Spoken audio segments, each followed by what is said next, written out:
You know that feeling when you're driving and the low fuel light pops up on your dashboard? You're hyper-focused on survival, and you're one long red light away from a real problem. For most people in America today, that's just what life feels like every single day. Their bank account is that dashboard, and the light has been blinking for years. But there is a very specific milestone where that light finally stays off, and for most of us, that number is $20,000. Now, I know what you might be thinking. 20 grand isn't a private jet or a mansion in the hills. But in the world of your kitchen table and your daily peace of mind, $20,000 is the exact point where the physics of money actually flip. It's the moment you stop playing defense and start playing offense. Hey, I'm Dylan from Dylan Investments. Money talks, and I'm here to translate it for you. See, most financial advice is focused on the extremes. It's either telling you how to save your first $5 by skipping a latte, or it's telling you how to manage a multi-million-dollar portfolio. There's this massive gap in the middle where real life happens. I want to talk about that gap today because if you can cross the threshold of $20,000 in liquid cash, the world starts treating you differently. It's not just that you have more money. It's that the cost of being alive actually starts to go down. It sounds like a paradox, doesn't it? The more money you have, the cheaper life gets. But that is the fundamental secret of the American economy. And once you understand how it works, you can finally stop feeling like you're running on a treadmill that's set just a little too fast for your legs to keep up. Let's look at it this way. Imagine a guy named Alex. Alex is a hard worker, but he's living in that zone we all know too well.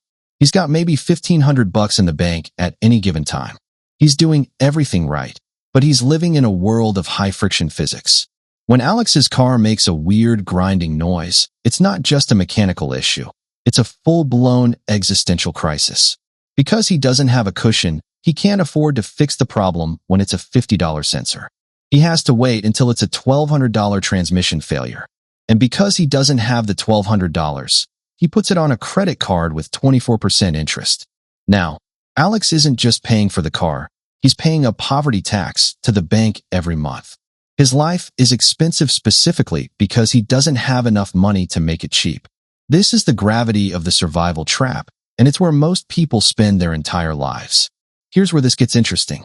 When you hit $20,000, the gravity starts to let go. This isn't just about having a safety net for a rainy day. It's about the fact that you can finally afford to think in years instead of days. When you have 20 grand sitting in a high-yield savings account or a simple index fund, you stop being a victim of the immediate. If your landlord raises the rent by $200, it still sucks, but you don't have to panic sign a bad lease. You have the moving money to walk away and find a better deal. If a great opportunity comes up, maybe a certification that could jump your salary or a piece of equipment for a side hustle, you don't have to ask a bank for permission. You are your own bank. That shift in psychology is the most powerful thing you can own. This is the part most people never see because they get distracted by the math. They think the difference between $2,000 and $20,000 is just an extra zero. But in reality, it's a different state of matter. Think of it like water. At 31 degrees, water is a solid block of ice. It's hard to move, it's rigid, and it takes a lot of energy to change it. At 33 degrees, it's a liquid. It flows, it adapts, and it moves with way less effort. That 1 or 2 degrees of difference changes the entire nature of the substance. That is what $20,000 does to your life. It turns your finances from a block of ice into a flowing stream. You aren't just surviving the winter, you're starting to irrigate a garden. Now, let's go one level deeper into the hidden systems that start working for you at this level.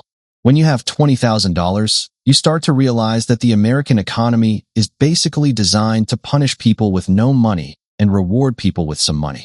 Think about your insurance. If you have $500 in the bank, you have to have a low deductible because you can't afford to pay $2,000 out of pocket if you get into a fender bender. Those low deductibles mean you pay a much higher monthly premium. You're essentially paying the insurance company to take the risk you can't afford. But once you have $20,000, you can call your agent and crank those deductibles way up. You're telling the company, I'll take the risk for the first $2,000. In exchange, they drop your monthly bill.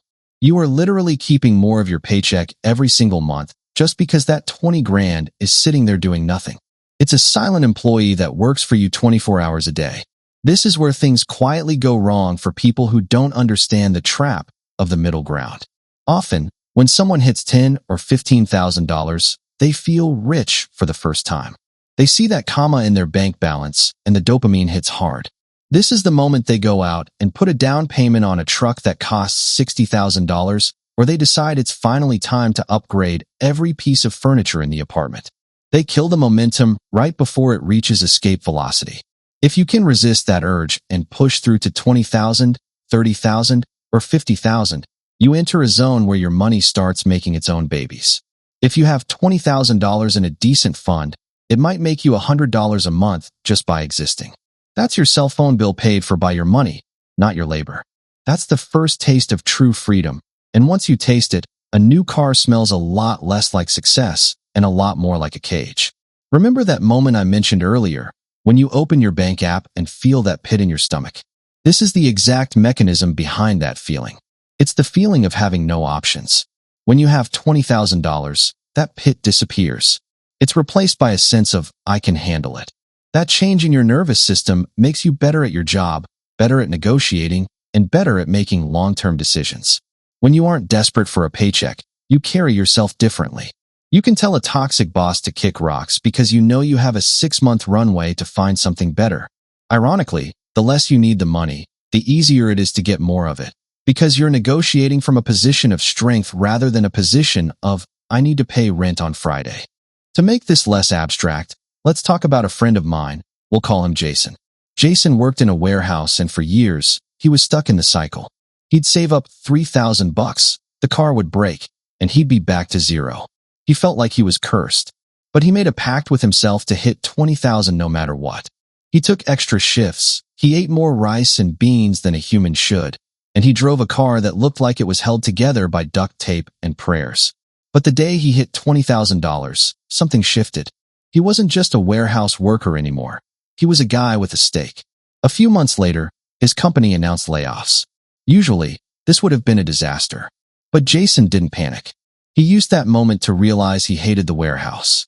Because he had the 20 grand, he didn't have to take the first crappy job that came his way.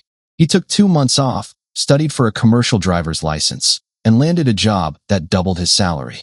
If he had only had $2,000, he would have been forced into another dead-end job just to survive.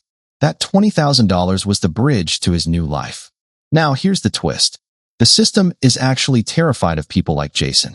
Banks make an incredible amount of money on late fees, overdraft fees, and high-interest credit card debt.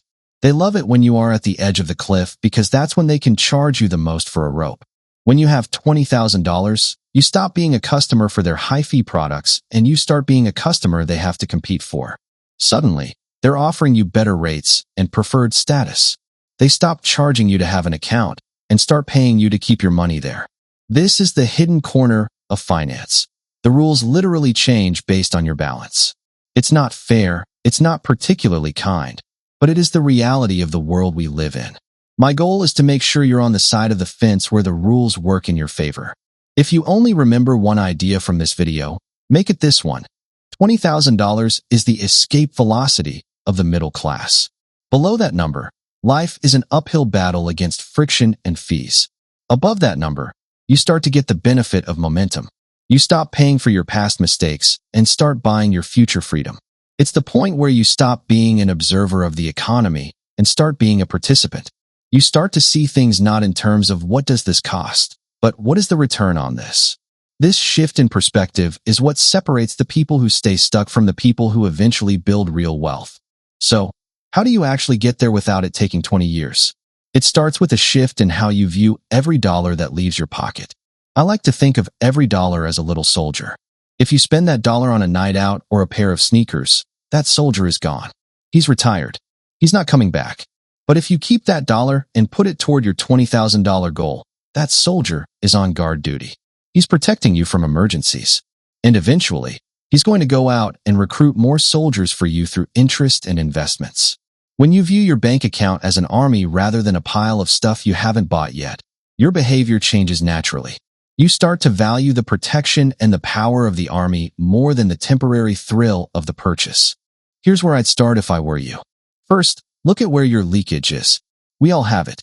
It's the subscriptions we don't use, the convenience food we buy because we're tired, and the small treat-yourself moments that add up to $1,000 hole in our budget every year. Then, I'd look at your debt. If you have credit cards charging you 20%, you're trying to fill a bucket with a massive hole in the bottom. You have to patch that hole before the water level will ever rise. Finally, I do everything in my power to automate that growth. Set it so that the first $100 or $500 of your paycheck goes into an account you don't even look at. Out of sight, out of mind. Until one day you log in and realize you've hit the milestone. You've reached the point where everything changes. This isn't just about the math of compounding interest, though that is a huge part of it. It's about the soul. It's about the way you sleep at night.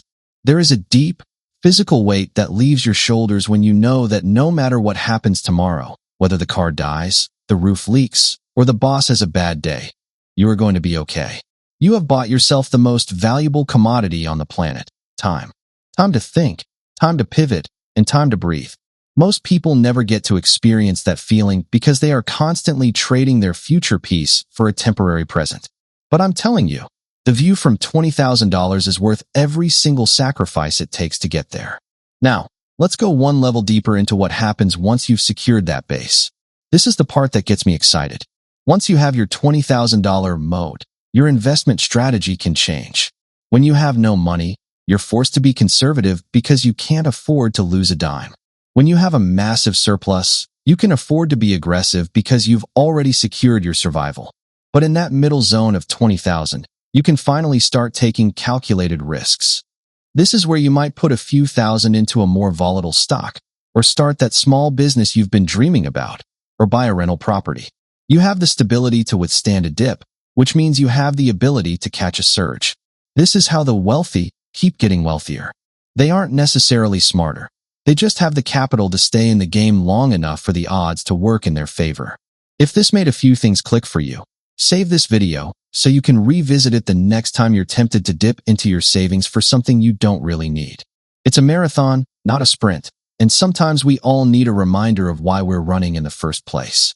You aren't saving for the sake of being a miser. You're saving because you want to be the master of your own life. You want to be the one who decides how your day goes, not your bank balance or your bill collectors.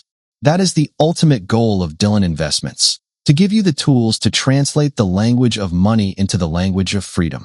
The journey from 0 to 20,000 is the hardest part of the entire financial game. It requires the most discipline, the most sacrifice, and the most patience. It's like trying to get a heavy boulder rolling.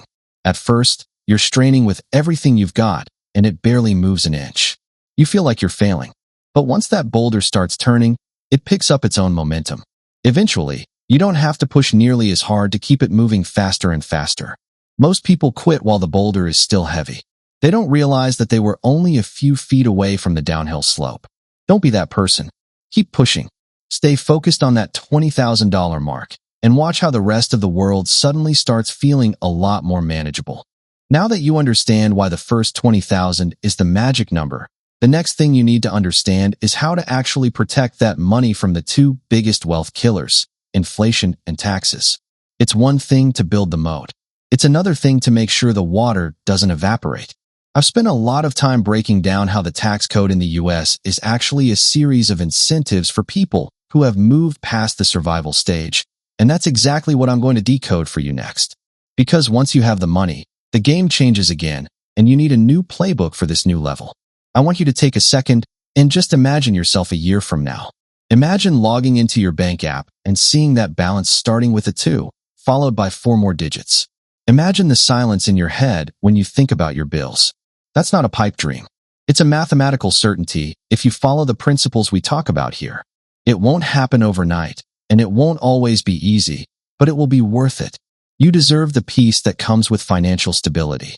You deserve to be the one who translates the noise of the world into a clear path for your family. So, here's my challenge to you. Pick a date. Write down exactly when you want to hit that $20,000 mark. Then, work backward. How much do you need to save per month? What do you need to say no to today so you can say yes to your future self? Once you have the plan, the anxiety starts to fade because you aren't just drifting anymore.